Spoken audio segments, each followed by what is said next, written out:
Good afternoon, everyone. My name is Katie Dykes. I'm the Commissioner of the Connecticut Department of Energy and Environmental Protection. I'm here with the Governor, Governor Lamont, and the Chairman of the Public Utilities Regulatory Authority, Marissa Gillette. We're here at Eversource today because we know our state has been impacted by a very significant storm. It's caused hundreds of thousands of customers all across the state to be without power. This is a very challenging time, we know, for the people of Connecticut. To be impacted by a storm of this magnitude is always a challenge, but especially during this time when we know so many people are impacted by COVID. Many are at home, working from home, caring for children, for elderly family members. It's so essential that we have reliable electricity for our economy and for the people of the state. In the last 12 to 14 hours, we've had some information coming out from the utilities, from Eversource. Particularly, we know that there have been some challenges already in terms of folks being able to report outages. We have questions in terms of ensuring that they have adequate resources here in place to address the storm response in all of its phases. And most importantly, that they're providing a straightforward accounting and direct communication with the people of Connecticut about how the utility is conducting this emergency response and this restoration. So that's why we're here today. That's why the governor has come to Eversource and convened everyone here today to be able to get those kinds of answers from the utility. So I will turn it over to the governor. Where's he? Yeah, thanks, Katie. I have a little experience with outages. I come out of a utility-like business called cable TV. Only our outage just impacted back then video, now it's communications as well. And this is electricity. This is life-giving to people. This is people who can't survive in many cases without it. This is seniors who maybe are at home. This is, I'm trying to get people to work from home as best I can. I don't want them going into a business. And now we have 700,000 of them without power. So, you know, first thing I felt strongly about as we were there talking, Greg and Jim and the team, is I want them to feel the sense of urgency that we felt when there's an outage. I want to make sure that we put every person we can on the table to make sure we're taking care of this. I don't want any excuses and we're going to do some assessment. We'll have to figure things out over the next few days. You know, to Eversource's credit, we've got already 200,000 people back up. And that's not good enough for me because I know how this impacts people. So that's the first thing I urge is find people wherever you can and get them here. Why weren't they pre-positioned 5 days ago? We'll have plenty of time to analyze that later. Right now, I've got a house on fire, so to speak, and I need the fire department there fully staffed, fully peopled, so we're ready to go and take care of that. And then more broadly, working with Marissa and Pura, we're going to see what we've learned over the last 10 years, what we've learned since Sandy, what we've learned as we tried to modernize and harden, if you will, our grid situation. And we put... and Eversource has put, you know, hundreds of millions of dollars in terms of redundancy, hundreds of millions of dollars in terms of remote status monitoring, doing a lot of the things that I would have hoped limited the scale of the damage. But 10 years later, this is one of the worst outages we've ever had. And to be blunt, I don't see much progress made for all the investments we made in terms of hardening, strengthening, and modernizing our grid. And we'll have a chance to take a look at that as time goes on. But in the meantime, I just urge Eversource, I urge United, make sure we have the people in place. We've got the emergency order out there now. We've activated the Connecticut Guard. We'll be there doing everything we can to clear trees, clear roads, with their help in terms of getting those hot wires out of place so we can start repair. Right now, it's been safety predominantly this first day. We've got to get this state up and operating again with a working electric system, and I want that done overwhelmingly by the end of this weekend. I'm going to try and hold people accountable as best I can. Governor, earlier we heard from some elected leaders, senators, town managers for selectmen upset and share some of those concerns. One of the issues that they raised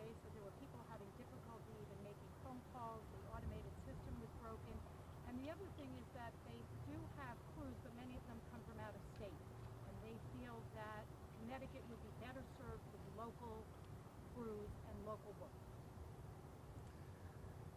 Yeah, but we have a statewide outage, and there's not enough local crews to do the job. I'm saying bring them down from New Hampshire, bring them down from Vermont, bring them down from Canada. I think Jim said we're probably going to double the number of crews within 24 hours or soon thereafter. And I have said don't stop there. There's a lot of parts of this country, the Midwest, that weren't hit, by this nature, this hit the way we were. Get those people here as well. I can tell you when it comes to linemen, when it comes to electrical, when it comes to tree work, we need those folks in state and out of state. Did you hear anything today that encouraged you that things are going to get better, or is it much of the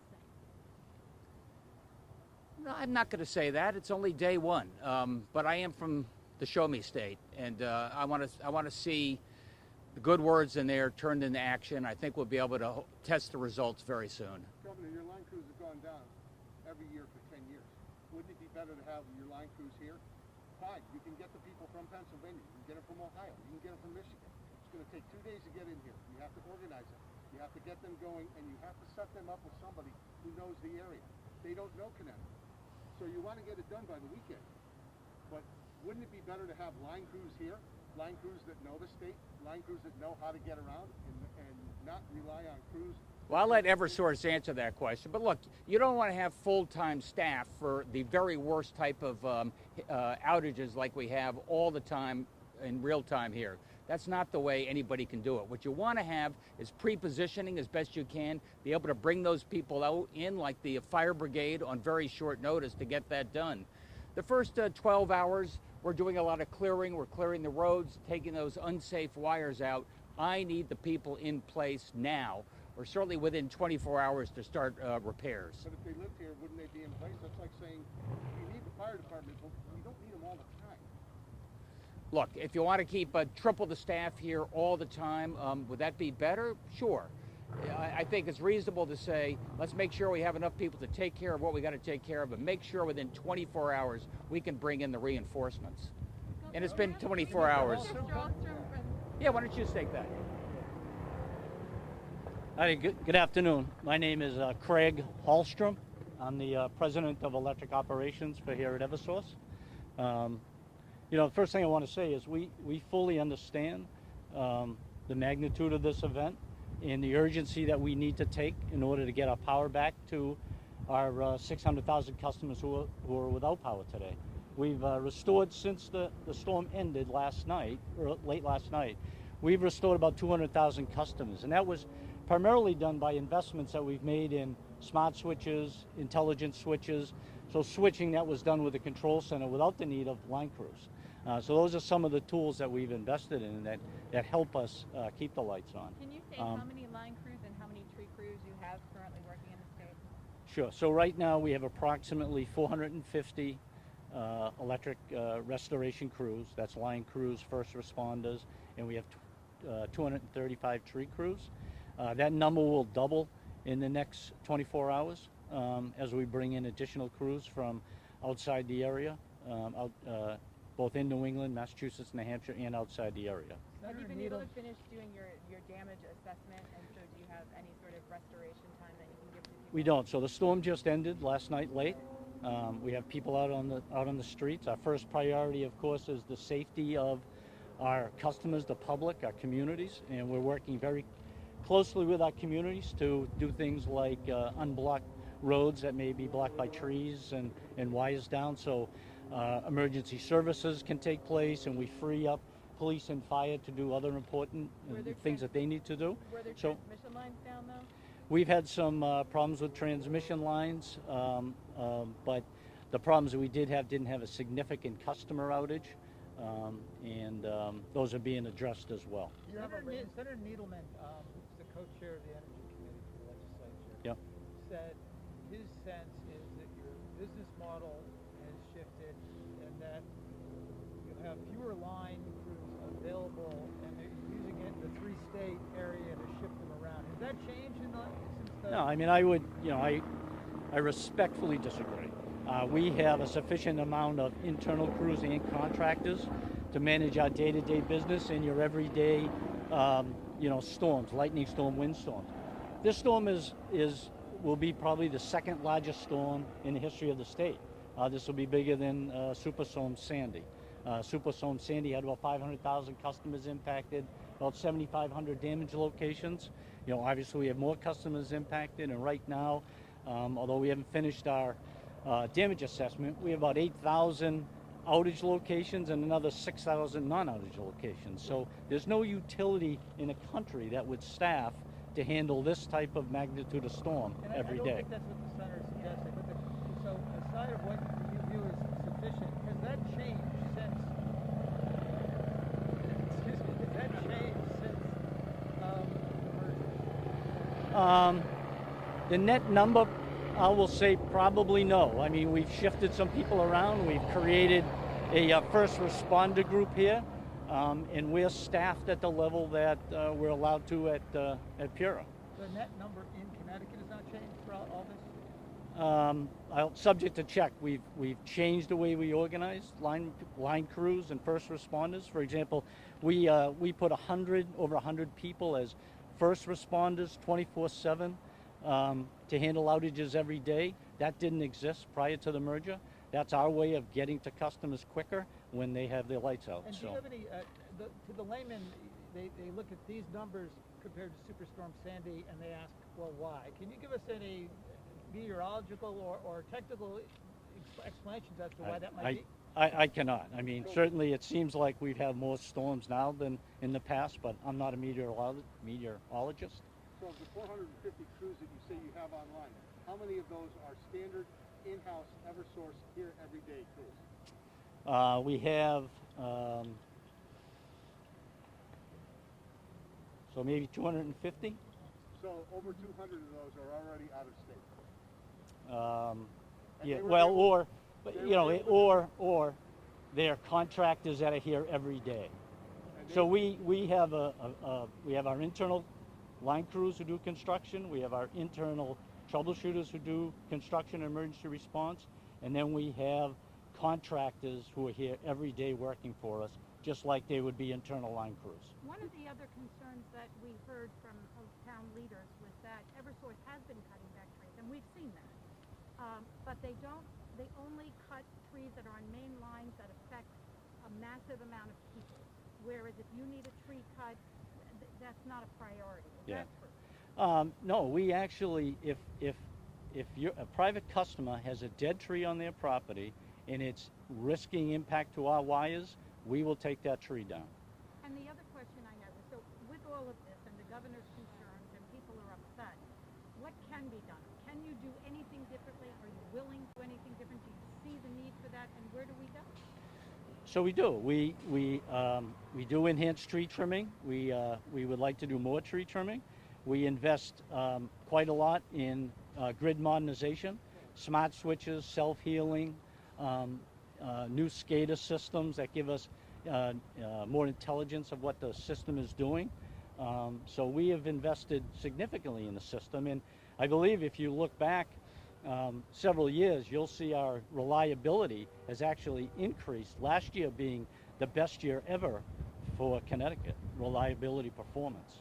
And before the storm, were some Connecticut assets sent out of state in anticipation of damage elsewhere? Was everybody here? Was everybody ready to go? Yep, we started planning for this event on Thursday. And again, we're in a pandemic. So, you know, we have a very well-defined, drilled, and organized response plan.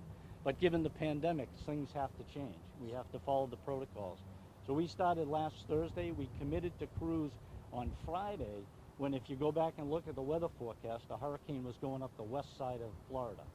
You know, the storm twisted and turned quite a bit before it got here. But we committed back on Friday to crews. What was your estimate for the outages? What was the storm estimate for how many outages you were expecting to have? It's very hard to estimate based on the hurricane because you just don't know. But you have estimates. You have a model that you use. We know what the past has been, so we hired hundreds of crews in anticipation of this storm. Did you have an estimate for how many outages? We did not. People are saying they're having trouble reporting their outages. Can you offer some? There's been some. Why that is? There's been some on and off problems with some of our customer systems. Right now, the customers can get information from the web. they can call us and they can get it, those two ways. We're working hard to resolve those issues, and our IVR system is up, and we'll be pushing information, and we'll be providing updates multiple times a day to our customers so they can make the appropriate plans they need to make. Is it safe to say that this number of outages surprised you, considering that the winds were not over 40 miles an hour sustained and there were no floods? This is a big event. Like I say, this is the second biggest event in history of Connecticut. Why is it the second biggest event? The winds weren't that bad. Well, the winds were widespread. They were bad. There was now I'm trying to find out if there was actual tornadoes that touched down, but there was many tornado watches yesterday. So, again, respectfully, the winds were bad yesterday, and they were widespread across because the storm went west up along New York and the border. The winds were on the east side, and we saw the brunt of those winds.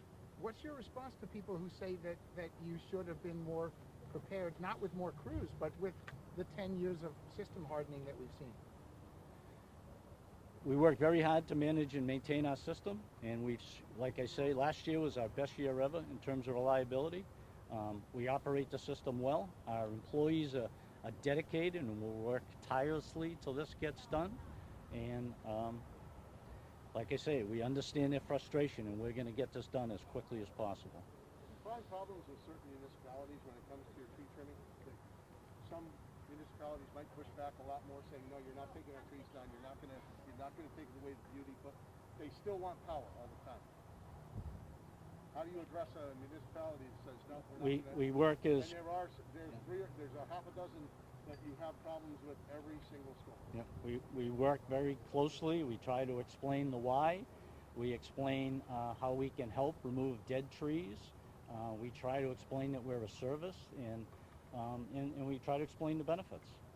And that's the best we can do. We've made a lot of inroads. We've made a lot of progress, and we'll continue to work on it. So thank you. Governor, can you give us any status report on nursing homes and other sensitive institutions as to loss of power, availability of generators and whatnot? Well, we just got a briefing on hospitals, nursing homes, those essential places where we've got to get them up first. And those are obviously a priority for Eversource. And how many are out? Mr. Hallstrom? Yeah, maybe it might be helpful if you stick around for this. We're talking about the institutions that are especially sensitive, hospitals, nursing homes, and whatnot. Yeah. Are there any that are now without power or operating on generation power that require restoration? I'm sure there's some out. I'm sure there's some on generation. We work closely with our communities and state officials on priority critical loads. We've been addressing some already. We've provided generators to some people. We've expedited some restorations, one to the VA hospital, Connecticut Water, and we continue to do the best we can to get them back as quickly as possible. Can you give us any other specifics besides Connecticut Water and the VA? I don't have any right now. It's something we work on continuously through the storm. Governor, can I just say one thing? I mean, there are three stages to a problem. The first is I got to deal with the crisis we've got right now, and the way you deal with that is with manpower. And I'm going to make sure, old Jim and Craig and company, they've told me they're doubling in the next 24 hours and beyond that to make sure that we get everybody up and operating sooner, like immediately. Secondly, we'll have plenty of time to debrief in terms of what we could have done better leading up to this storm, measuring the storm, pre-positioning people, and see what we can learn from that. That's why Pure is there, to be able to take a look at it. And thirdly, what was the result of all the investments we've made in the grid over the last 10 years? Did they pay off? Did we make the right investments? And how can we see what bang for the buck the ratepayers got? Those are the three things. First one out, let's put this fire out and bring in the cavalry. Thanks, everybody. Governor, do you have any specifics, though, on those institutions? Any part of your briefing from your own EOC? I mean, they track that kind of thing. If there's a nursing home that's... They did. They had in there a list of all those priority essential places like the VA hospital, like the port in New Haven we talked about earlier. You know, those places where you have to get there immediately, those that are on backup power, and that only lasts for another 48 hours. Okay. And how about cell towers? Was there any update on that? Because they generally have emergency power for a certain period. Katie, feel free to jump in. All I know is my cell service stinks right now, and I think a lot of that is related to some of the towers don't have the backup power. Can you help me with that? They have, a lot of them are running on backup generation, and so that's why we need to ensure that the utility is prioritizing being able to reconnect them to commercial power as soon as possible, so that we don't have both an electric challenge and a communications challenge at the same time. Were you generally satisfied with the briefing you got and the response you're hearing so far? No, I want to hear a lot more urgency. Okay. And who was in there representing them in addition to Mr. Hallstrom? Jim Judge, the CEO. He was there? Yes. But he declined to come out. Oh. All right. Governor, is this does this make you less want to think about reopening the state when you have this crisis and you see what happens? Does it affect that in any way you're thinking? Because today was going to be the day around tomorrow when you were going to talk about phase 3. We're not thinking about that. We've got another crisis. Does this make